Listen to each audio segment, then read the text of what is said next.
सरकार ने अभी नए आदेश जारी किए हैं जिसके मुताबिक 8 तारीख से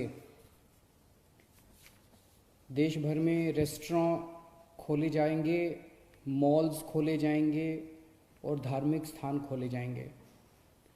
दिल्ली सरकार भी केंद्र सरकार के उन्हीं आदेशों के मुताबिक कल से दिल्ली में रेस्टोरेंट, मॉल्स और धार्मिक स्थान खोलने जा रही है।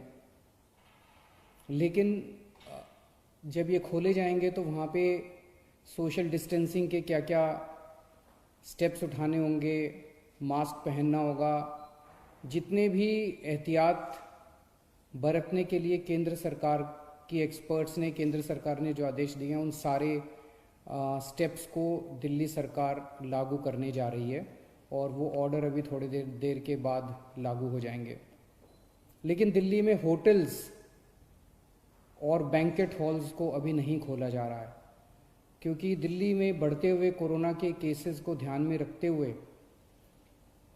आने वाले समय में हो सकता है हमें कई होटल्स और बैंकेट हॉल्स को हॉस्पिटल्स के साथ अटैच करके उनको हॉस्पिटल्स में कन्वर्ट करना पड़े। इसके मद्देनज़र अभी होटल्स और बैंकेट हॉल्स को नहीं खोला जा रहा। धीरे धीरे हम सब लोगों ने मिलके अपनी अर्थव्यवस्था तो खोल ली, बहुत सारी ढील दे दी लॉकडाउन के अंदर। लेकिन लॉकडाउन में ढील देने का ये मतलब नहीं है कि कोरोना ख़त्म हो गया। कोरोना भी बड़ी तेज़ी से बढ़ रहा है। इसीलिए मेरी आप सब लोगों से हाथ जोड़ के विनती है कि जो भी एहतियात बरतने के लिए 3 चीज़ें बार बार कही जा रही हैं, सोशल डिस्टेंसिंग बरतें, मास्क पहने। मैं देखता हूँ कि कई लोग घर के बाहर निकल रहे हैं बिना मास्क पहने हुए। मास्क पहन के आप किसी पे एहसान नहीं कर रहे, मास्क पहन के आप अपने ऊपर एहसान कर रहे हैं। अगर आप एहतियात बरतेंगे तो आप कोरोना से बच सकते हैं। सोशल डिस्टेंसिंग, मास्क और बार बार हाथ को धोना, ये 3 चीज़ें अपने को अच्छे से करनी है। लेकिन मेरी सबसे ज़्यादा बड़ी विनती बुजुर्गों से है। सभी बुजुर्गों से मेरी हाथ जोड़ के विनती है, आप ये मान के चले कि आपके लिए लॉकडाउन ख़त्म नहीं हुआ, अभी भी आपके लिए लॉकडाउन है और आपके लिए तो और ज़्यादा लॉकडाउन है।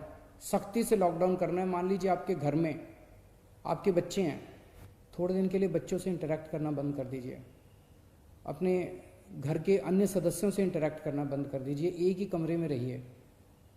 अगर ज़रूरत है तो एक बारी बाहर राउंड लगा आइए, लेकिन किसी के साथ भी इंटरेक्ट मत कीजिए किसी भी तरह से। बुज़ुर्ग सबसे ज़्यादा, जितनी मौतें हो रही हैं उनमें सबसे ज़्यादा बुज़ुर्ग हैं। तो मेरी आपसे, जो बुज़ुर्ग हैं और जिनको कोमॉर्बिडिटी जो कहते हैं, कैंसर है या डायबिटीज़ है या सांस की बीमारी है, इन लोगों को ज़्यादा एहतियात बरतने की ज़रूरत है।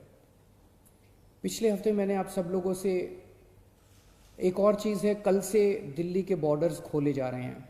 1 हफ्ता पहले हमने दिल्ली के बॉर्डर्स सील किए थे, इसलिए क्योंकि हमें ये लग रहा था कि अगर बॉर्डर्स खोल दिए तो देश भर से जो मरीज आएंगे और दिल्ली के अस्पतालों में इलाज कराएंगे, उससे दिल्ली के अस्पताल अभी जो कोरोना का इलाज कर रहे हैं, क्या उसको बर्दाश्त कर पाएंगे, क्या उस बर्डन को बर्दाश्त कर पाएंगे।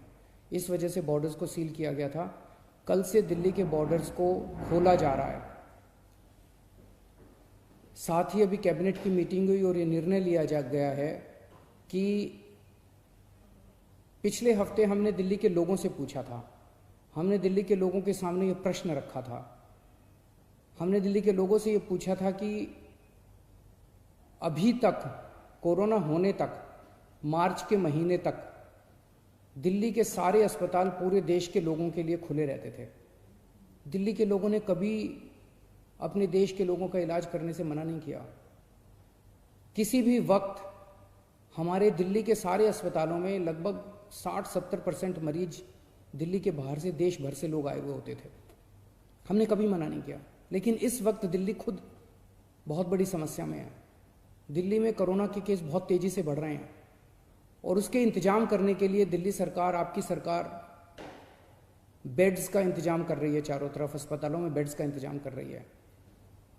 ऐसी स्थिति में अगर हमने दिल्ली के अस्पताल पूरे देश के लोगों के लिए खोल दिए, तो दिल्ली के लोगों को जब कोरोना होगा तो वो कहाँ जाएंगे?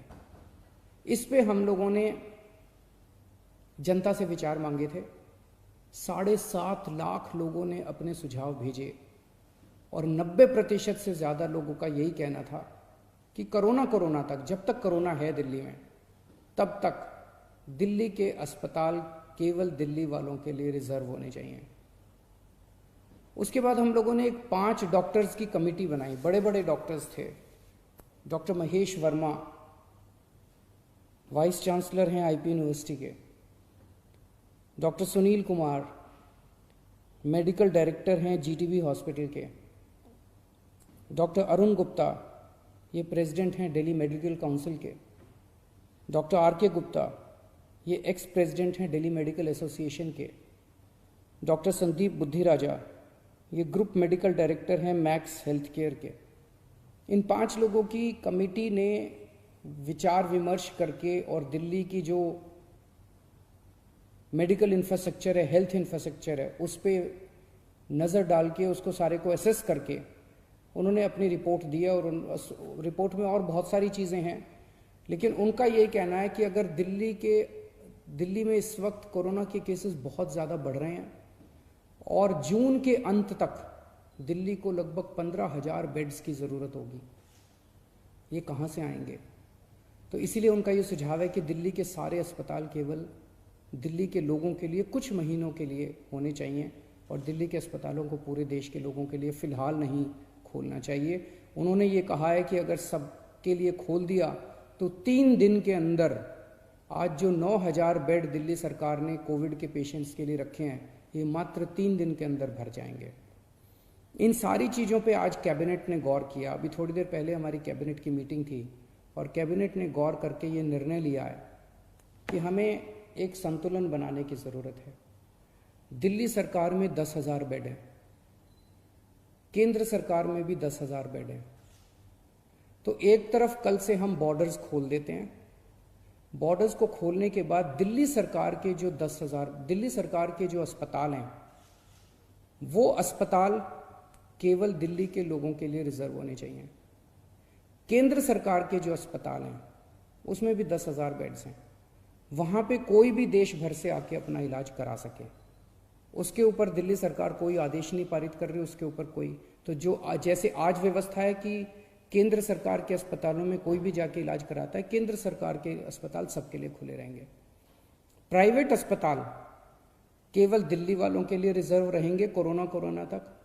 लेकिन कुछ प्राइवेट अस्पताल ऐसे हैं जो स्पेशल किस्म की सर्जरी करते हैं, जो सर्जरी बाकी देश भर में अवेलेबल नहीं है और लोगों को अपनी जान बचाने के लिए दिल्ली आना पड़ता है। जैसे ऑन्कोलॉजी सर्जरीज़ हैं, ट्रांसप्लांटेशन है, न्यूरो सर्जरीज़ हैं। इस किस्म की कुछ सर्जरीज़ जो कुछ चंद अस्पताल करते हैं, उन सर्जरीज़ के लिए देश भर से लोग अगर दिल्ली आके अपनी सर्जरी करवाते हैं, वो पूरे देश के लोगों के लिए खुला रहेगा। तो मुझे लगता है कि ये एक बैलेंस है जिसमें दिल्ली वालों के हितों की भी रक्षा होगी और देश भर से अपने जो नागरिक दिल्ली आके अपना इलाज कराना चाहते हैं उनके हितों की भी